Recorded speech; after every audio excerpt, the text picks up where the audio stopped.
La geodinámica. Se llama geodinámica a la suma de procesos geológicos que afectan a la Tierra y determinan su constante evolución. También se define como el conjunto de causas y efectos que provocan los cambios estructurales, químicos o morfológicos que afectan al planeta. Tipos de geodinámica. Geodinámica interna. Es originada por fuerzas que actúan desde el interior de la Tierra.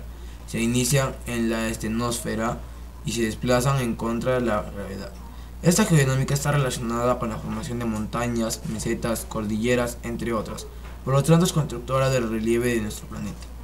Geodinámica externa. Es el conjunto de fuerzas exógenas o externas que modifican la morfología superficial de la corteza terrestre a través de dos grandes procesos, degradación y gradación. Son fuerzas destructoras del relieve terrestre. Procesos de la geodinámica interna. Diastrofismo.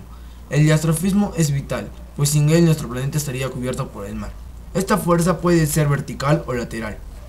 Origina movimientos casi imperceptibles, llamados epirogénicos, que pueden formar continentes, y orogénicos, que pueden formar montañas y mesetas. La causa principal por la que se produce el diastrofismo es la existencia de corrientes convectivas en magma, en la astenosfera, las que determinan el desplazamiento de las placas tectónicas. Orogénesis es el conjunto de procesos geológicos que se producen a los bordes de las placas tectónicas y que dan lugar a la formación de un orogeno o cadena montañosa. Las montañas se pueden formar por plegamientos o por fallas geológicas. Diastrofismo. Formación por plegamientos. Aquí las montañas u orógenos se forman como consecuencia de la convergencia de placas litosféricas en una zona de subducción al colisionar en dos masas continentales, produciendo el fraccionamiento de la corteza. En todo plegamento se observan dos partes, el anticlinal y el sinclinal. Orogénesis, formación por fallas. Las fallas son estructuras de la corteza que presentan desplazamientos bastante notorios que se producen cuando concentraciones de fuerzas tectónicas exceden la resistencia de las rocas. Las fallas más comunes son las escalonadas, en las que se aprecian dos partes, los orts, macizos tectónicos que dan origen a las mesetas y montañas, y los graben o rift, valles, zonas hundidas que dan origen a las grandes depresiones, valles o lagos tectónicos. Volcanismo. El volcanismo es una parte de la ciencia que estudia los volcanes como las principales manifestaciones de la energía terrestre. Su objeto básico radica en la observación y el estudio de los materiales presentes en la corteza terrestre, tratando de encontrar una comunicación en vía directa entre la superficie y la litosfera terrestre, o lo que es lo mismo, encontrar un volcán. Un volcán es una estructura geológica cuyas ubicaciones más frecuentes son los límites de las placas tectónicas o los puntos más calientes del planeta.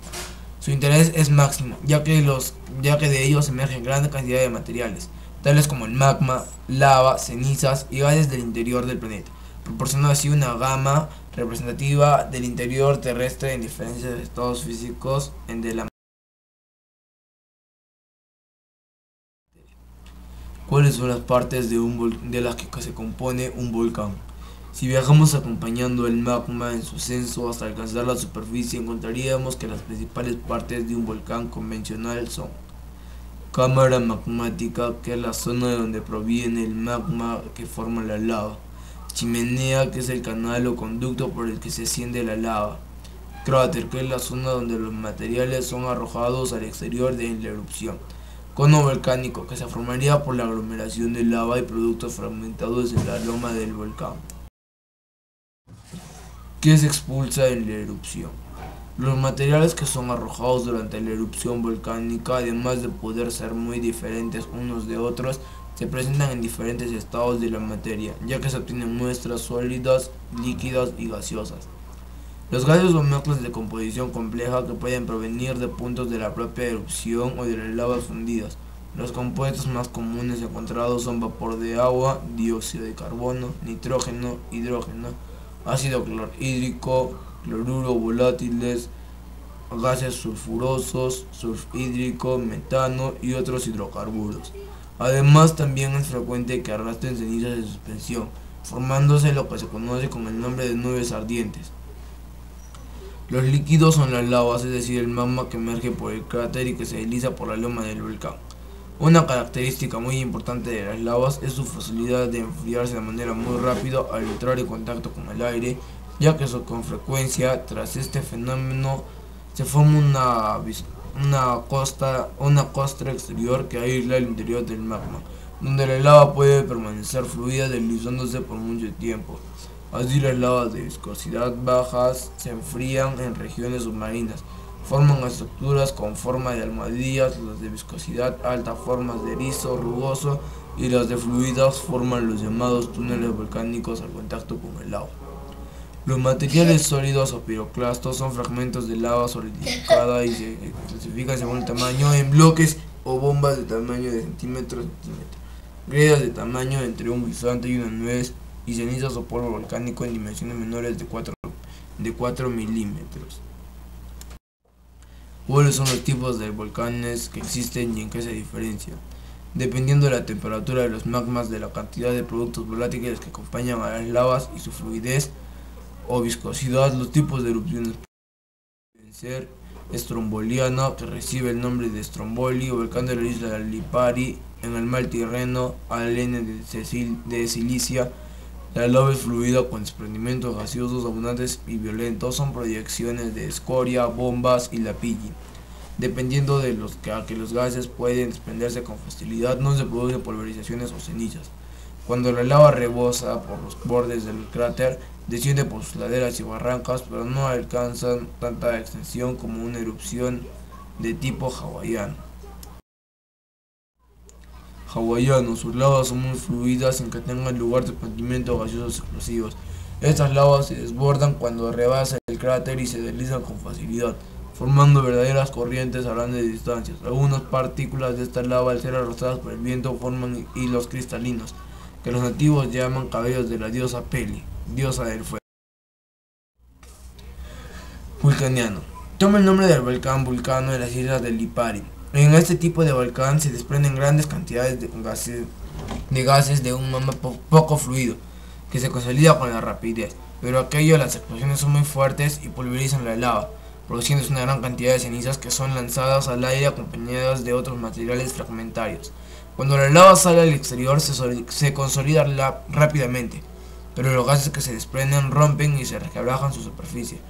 Por ello resulta áspera y muy irregular, formándose lavas cordadas. Vesuviano. Se diferencia del vulcanismo en que la presión de los gases es muy fuerte y produce explosiones muy violentas.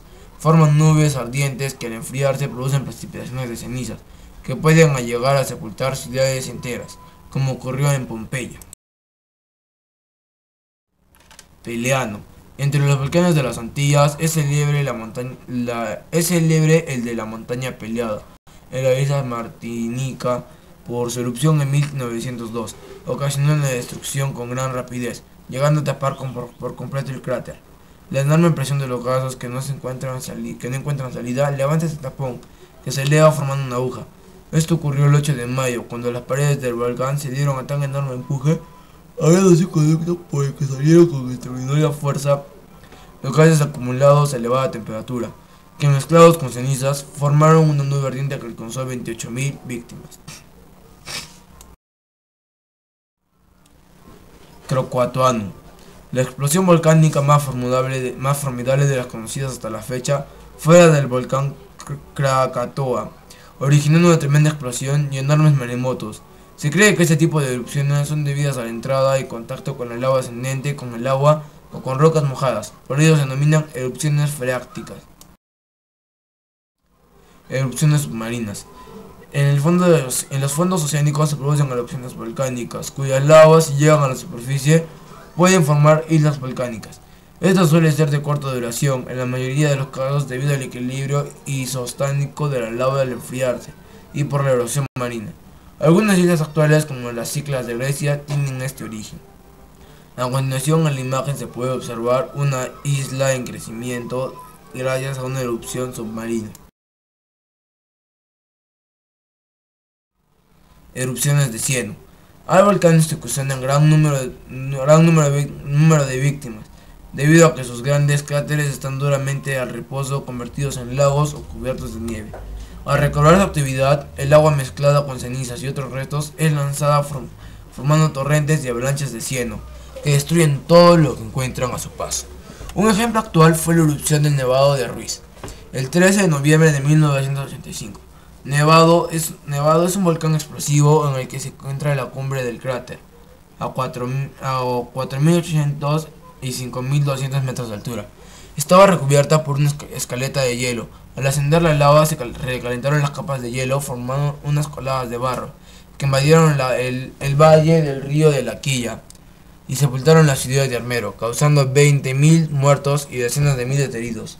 Se puede amparar a la catástrofe de la montaña pelada.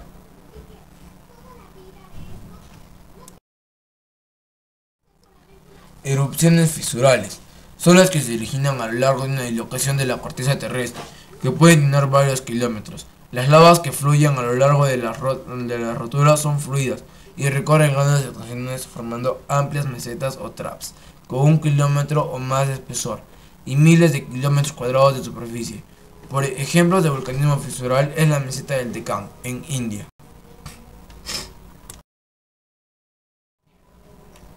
¿Qué es la distribución geográfica en las zonas volcánicas? A simple vista podemos ver cómo las zonas volcánicas coinciden con las zonas sísmicas, ya que en la distribución de los volcanes la tectónica de placas engloba y relaciona todos los fenómenos geológicos. Entre sí, la actividad volcánica y sísmica se desarrolla con gran intensidad en zonas de expansión o extensión de la corteza. En las zonas de compresión o colisión donde se forman las cadenas montañosas recientes, en las fosas oceánicas de los arcos isla, en las cuencas oceánicas y en las zonas continentales estables. Hoy en día podemos considerar cinco grandes zonas de máxima actividad volcánica y sísmica, donde encontramos 500.000 volcanes activos, de los cuales solo un 5% se mantiene actividad continua, sin tener en cuenta las erupciones submarinas que pasan desapercibidas la mayoría de veces al producirse en las cuencas oceánicas. Agentes geodinámicos externos actúan sobre la corteza como agente moldeador, se desplazan a favor de la gravedad, son agentes destructores de relieve. También se puede decir que es la meteorización y la erosión. Agentes exógenos. Agentes atmosféricos, el viento ejerce simultáneamente una labor de transporte, otra erosiva y una acción de desgaste. Así se tiene la difracción, la abrasión y la corrosión eólicas a eólicas.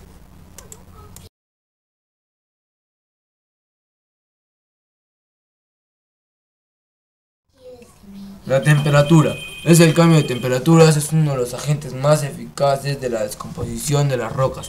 Especialmente el cambio de temperatura es uno de los agentes más eficaces de la descomposición de las rocas, especialmente en climas desérticos o de alta montaña, donde la variación de la temperatura es considerable.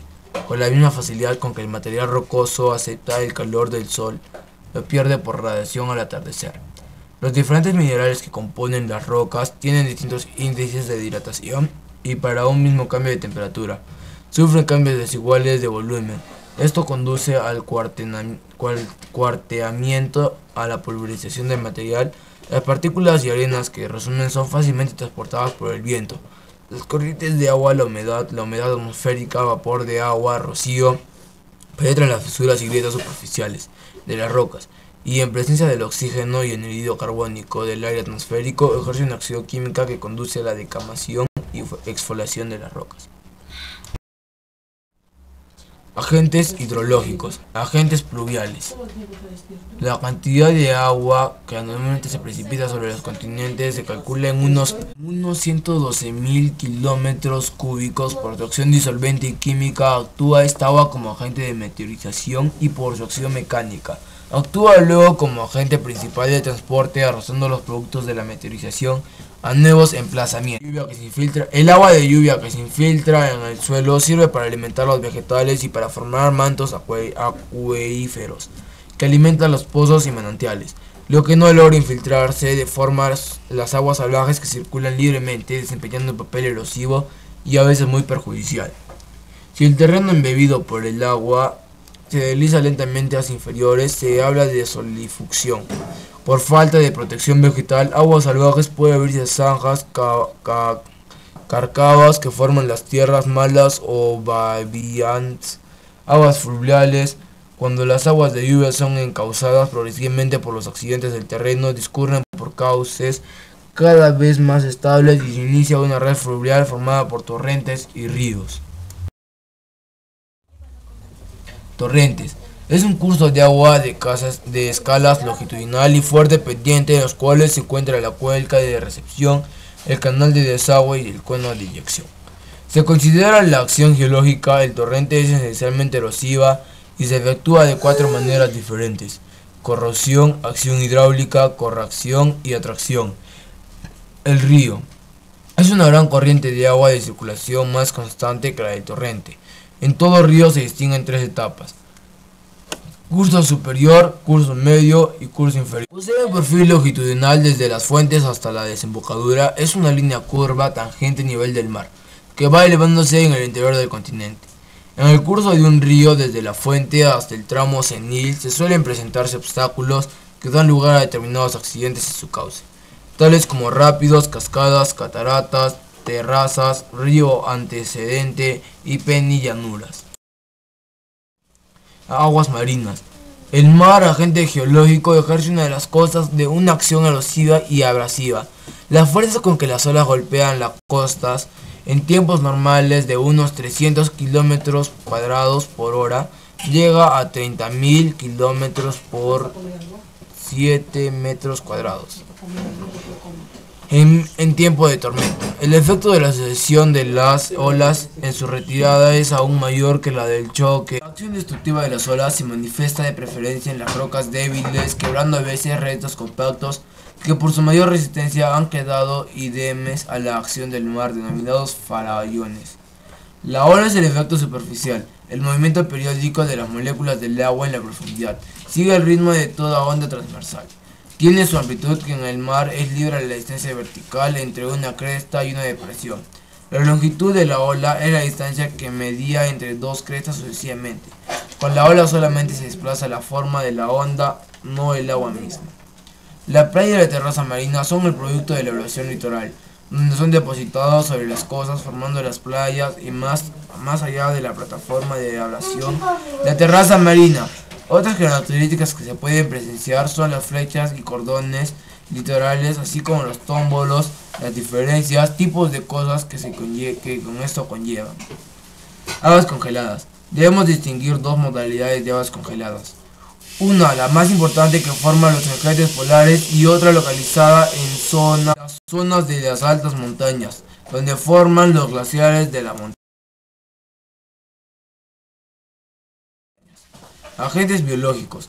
Los animales ejercen escasa influencia en el ambiente terrestre, pero contribuyen a modificar sensiblemente en el medio marino. En los fondos oceánicos existen depósitos inmensamente grandes de caparazones y otras estructuras protectoras de organismos planctónicos y bentónicos.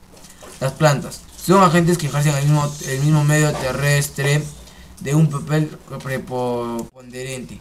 Los líquidos y los hongos contribuyen desde un principio a la descomposición de la química de las rocas, extrayendo los elementos minerales que necesitan. El hombre y su medio. Entre los agentes que originan cambios en la superficie terrestre, el hombre se encuentra entre los principales. Unas veces trata él de provocarlos, otras veces los controla o los modifica. Él está entre las criaturas, la que mejor se adapta al medio.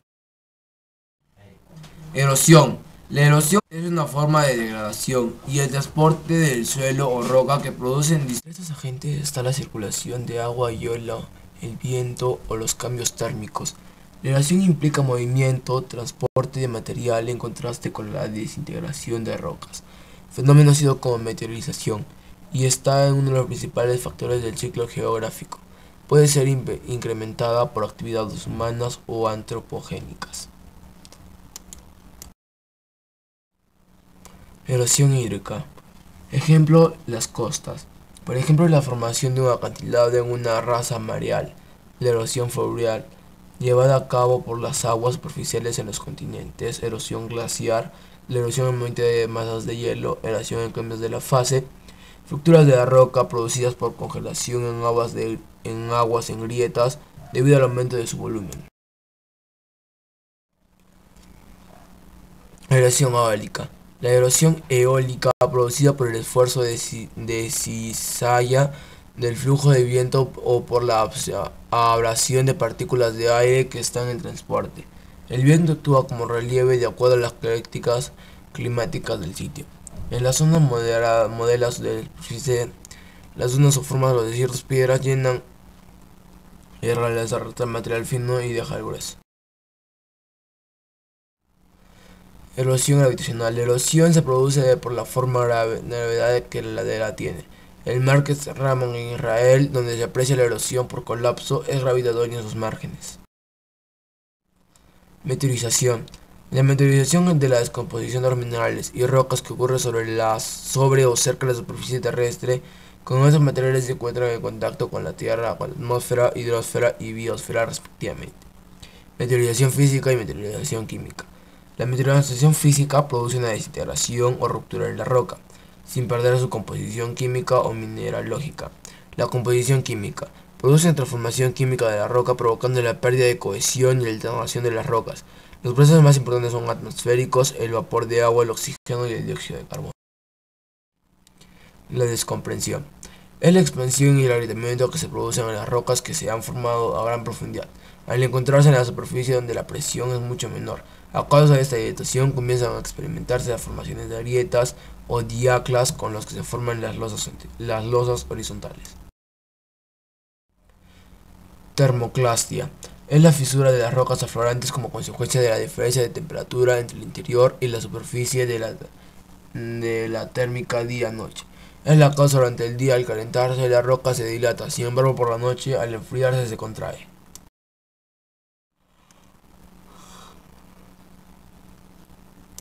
Gelifracción es la rotura de las rocas aflorantes a causa de la presión que ejercen sobre ellas los cristales de hielo. El agua al congelarse aumenta su volumen en un 9%. Si se encuentra en el interior de las rocas, se ejerce una gran precisión sobre las paredes internas que acaba tras la repetición para fragmentarlas. Este tipo de meteorización es importante en climas húmedos y con repetidas alternancias hielo de hielo, como en los climas montañosos. Holoclastia es la rotura de las rocas por atracción de la sal. En determinados ambientes hay una gran presencia de sal. Esto es en los ambientes áridos, ya que las lluvias lavan el suelo llevándolas consigo la sal, lo cual se precipita sobre el suelo al evaporarse el agua. Meteorización química.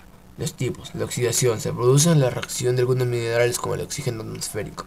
La carbonatación se produce al combinarse el dióxido de carbono con el agua formando ácido carbónico. Hidratación. En esta relación el agua está incorporada a la estructura de algunos minerales, aumentando de volumen como sucede en el yeso, sulfato o calcio hidratado. Hidrólisis es la ruptura en la estructura de algunos minerales por la acción de iones I o H de agua, fundamentalmente en la meteorización de feldespato, que se transforma en arcilla, y de granito, que puede llegar a ser coalición. Bioquímica es la acción de los ácidos y orgánicos procedentes de la descomposición de materiales biológicos en el suelo por la acción físico-química de los propios vegetales vivos. Sismología. La sismología o seismología proviene de los griegos seismo, que significa sismo, y logos, estudio. Es una rama de la geofísica que se encarga del estudio de los terremotos y la propagación de ondas mecánicas que se generan en el interior y la superficie de la Tierra. Estudia el fenómeno de los temblores que ocurren en nuestro planeta. Sus principales objetivos son el estudio de la propagación de las ondas sísmicas por el interior de la Tierra a fin de conocer su estructura interna, el estudio de las causas que dan origen a los temblores, la prevención de daño. La sismología incluye, entre otros fenómenos, el estudio de maremotos y mareas asociadas, y derivaciones previas a erupciones volcánicas. La interpretación de la sismología se requiere al paso de ondas sísmicas. Permite estudiar el interior de la Tierra. Partes de un sismo: el hipocentro y el epicentro. Hipocentro es el lugar interior de la Tierra donde se origina el terremoto.